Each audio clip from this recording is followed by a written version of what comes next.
ಕೇಂದ್ರ ಮತ್ತು ರಾಜ್ಯ ಸರ್ಕಾರಗಳು ಕಾರ್ಮಿಕ ವಿರೋಧಿ ನೀತಿಗಳು ವಿರೋಧಿಸಿ ಮತ್ತು ಕೇಂದ್ರ ಸರ್ಕಾರದ ಜಾರಿಗೆ ತಂದಿರುವ 4 ಕಾರ್ಮಿಕ ಸಂಹಿತೆಗಳಿಂದ ಕಾರ್ಮಿಕ ವರ್ಗಕ್ಕಾಗುತ್ತಿರುವ ಅನ್ಯಾಯವನ್ನು ವಿರೋಧಿಸಿ ಜಿಲ್ಲಾ ಮಟ್ಟದ ಸಮಾವೇಶ ಹಮ್ಮಿಕೊಳ್ಳಲಾಗಿದೆ ಎಂದು ಕಾರ್ಮಿಕ ಸಂಘಟನೆಯ ಜಂಟಿ ಸಮಿತಿ ರಾಜ್ಯ ಮುಖಂಡರಾದ ವರಲಕ್ಷ್ಮಿ ಹಾಗೂ ಜಿಲ್ಲಾ ಮುಖಂಡರಾದ ಪ್ರಭುದೇವ್ ಯಳಸಂಗಿ ಅವರು ತಿಳಿಸಿದ್ದಾರೆ.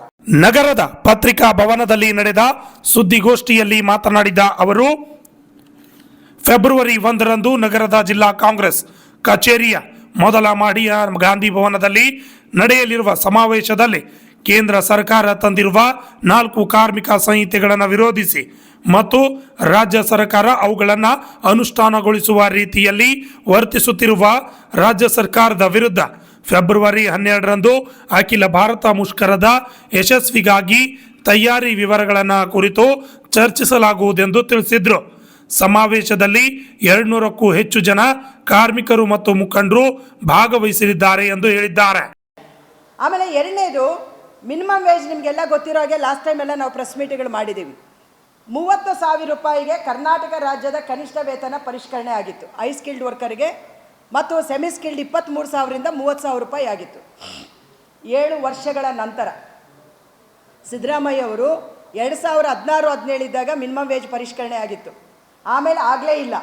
ಮತ್ತೆ ಈ ಸರ್ಕಾರ ಬಂದ ಮೇಲೆ ಪರಿಷ್ಕರಣೆಗೆ ಆಗಿ ಕಾರ್ಮಿಕ ಇಲಾಖೆಯಿಂದ ರೆಕಮೆಂಡೇಷನ್ ಆಯಿತು. ಯಾವತ್ತಾಗಿದ್ದು? ಆಗಸ್ಟ್ ತಿಂಗಳಲ್ಲಿ ರೆಕಮೆಂಡೇಷನ್ ಆಯಿತು.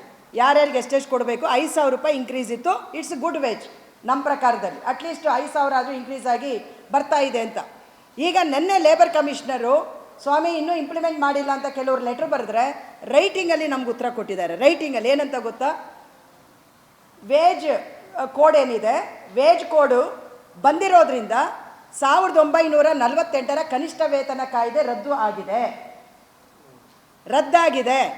ಈ ಹಿನ್ನೆಲೆ ಒಳಗಡೆ ಈ ವೇತನವನ್ನು ಪರಿಷ್ಕರಣೆ ಮಾಡಬೇಕಾ ಬೇಡವಾ ಅಂತ ಕಾನೂನು ಇಲಾಖೆಗೆ ನಾವು ಅಭಿಪ್ರಾಯಕ್ಕೆ ಕಳಿಸಿದ್ದೀವಿ. ಹೆಂಗಿದೆ ನೋಡಿ. 1.5 ಕೋಟಿ ಜನರಿಗೆ ಈ ಕನಿಷ್ಠ ವೇತನಕ್ಕಾಗಿ ಕರ್ನಾಟಕದಲ್ಲಿ ಕಾಯ್ತಾ ಇದ್ದಾರೆ. ಈವನ್ ಪತ್ರಕರ್ತರ ಸಂಬಳಗಳು ಹೆಚ್ಚಳ ಆಗಬೇಕು ಅಂದರೆ ತುಂಬ ಜನ ಈ ವೇಜಿನ ಮೇಲೆ ಡಿಪೆಂಡ್ ಇದ್ದಾರೆ. ಕಾಂಟ್ರಾಕ್ಟ್, ಔಟ್ಸೋರ್ಸ್, ಗ್ರಾಮ ಪಂಚಾಯತ್ ವರ್ಕರ್ಸ್, ಮುನ್ಸಿಪಲ್ ವರ್ಕರ್ಸ್ ಎಲ್ಲರೂ ಕೂಡ ಹಿಂಡಾಗಿ 5 ವರ್ಷದಿಂದ ವೇಜ್ಗಳು ಹೆಚ್ಚಳ ಆಗದೆ ಕಾಯ್ತಾ ಇದ್ದಾರೆ.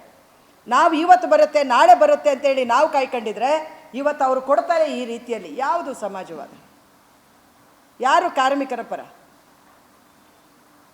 ಆಗಸ್ಟಲ್ಲಿ ಪರಿಷ್ಕರಣೆ ಆದಂಥದ್ದು ರೆಕಮೆಂಡೇಷನ್ ಆಗಿದ್ದು ಈಗ ಬರುತ್ತೆ ಅಂತ ಅವ್ರಿಗೂ ಗೊತ್ತಿತ್ತು, ನಮಗೂ ಗೊತ್ತಿತ್ತು. ಅನೌನ್ಸ್ ಮಾಡ್ಬೋದಾಗಿತ್ತಲ್ಲ, ಯಾಕೆ ಅನೌನ್ಸ್ ಮಾಡಿಲ್ಲ? ಇದು ಕಾರ್ಮಿಕರ ಹಿತ ಕಾಯುವುದ ನೀವು? ಸೊ ಈ ರೀತಿ ಒಳಗಡೆ ರಾಜ್ಯ ಸರ್ಕಾರ ಪೈಪೋಟಿ ಇವತ್ತು ಬಿದ್ದುಕೊಂಡು ನಾವು ಬಂಡವಾಳಿಗರ ರಕ್ಷಣೆಗಿದ್ದೀವಿ, ಬಂಡವಾಳಿಗರ ಪರವಾಗಿದ್ದೀವಿ, ನಮ್ಮ ಕರ್ನಾಟಕಕ್ಕೆ ಬರುವಂಥ ಅಂತಾರಾಷ್ಟ್ರೀಯ ಬಂಡವಾಳವನ್ನು ರಾಷ್ಟ್ರೀಯ ಖಾಸಗಿ ಬಂಡವಾಳದ ರಕ್ಷಕರಾಗಿ ವಿಧಾನಸೌಧ ಕೆಲಸ ಮಾಡ್ತದೆ ಅಂತೇಳಿ ಇವತ್ತು ಅವರು ಪ್ರೂವ್ ಮಾಡ್ತಾ ಇದ್ದಾರೆ. ಇದನ್ನು ನಾವು ಕಡಾಖಂಡಿತವಾಗಿ ನಾವು ಇದನ್ನು ಕಂಡೆಮ್ ಮಾಡ್ತಾ ಇದ್ದೀವಿ. ಮತ್ತು ರಾಜ್ಯ ಸರ್ಕಾರ ಕೂಡಲೇ ಸೆಂಟ್ರಲ್ ಟ್ರೇಡ್ ಯೂನಿಯನ್ಗಳನ್ನು ಕರೆದು ಚರ್ಚೆ ಮಾಡಬೇಕು.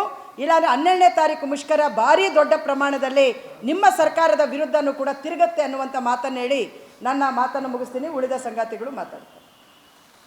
12ನೇ ತಾರೀಕಿಗೆ ರಾಷ್ಟ್ರೀಯ ಮುಷ್ಕರ ಕರೆ ಕೊಟ್ಟಿದೆ.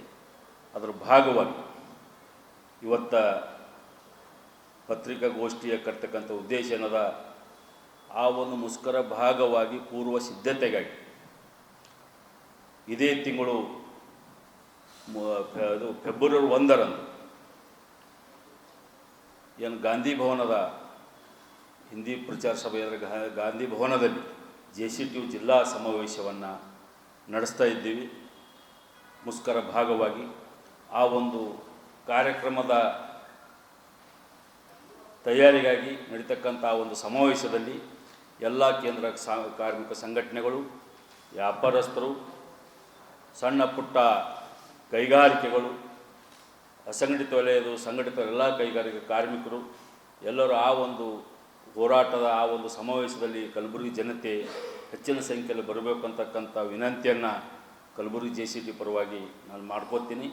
ಅದರ ಪೂರ್ವ ವಿಷಯಗಳನ್ನು ಸಂಪೂರ್ಣ ಮಾಹಿತಿಯನ್ನು ನಮ್ಮ ರಾಜ್ಯ JCTU ಸಂಚಾಲಕರು, CITU ಪ್ರಧಾನ ಕಾರ್ಯದರ್ಶಿ ಆಗಿರ್ತಕ್ಕಂಥ ಕಾಮೇಡು ವರಲಕ್ಷ್ಮಿ ಅವರು ತಮ್ಮ ಈ ಸುದ್ದಿಗೋಷ್ಠಿಯಲ್ಲಿ S Varalakshmi, CITU general secretary MB Sajjan, Shankar Kattisangavi, Ashok Guli, VG Desai ಸೇರಿದಂತೆ ಅನೇಕರು ಹಾಜರಿದ್ದರು. Bureau report RJ32 Kannada news, Kalaburagi.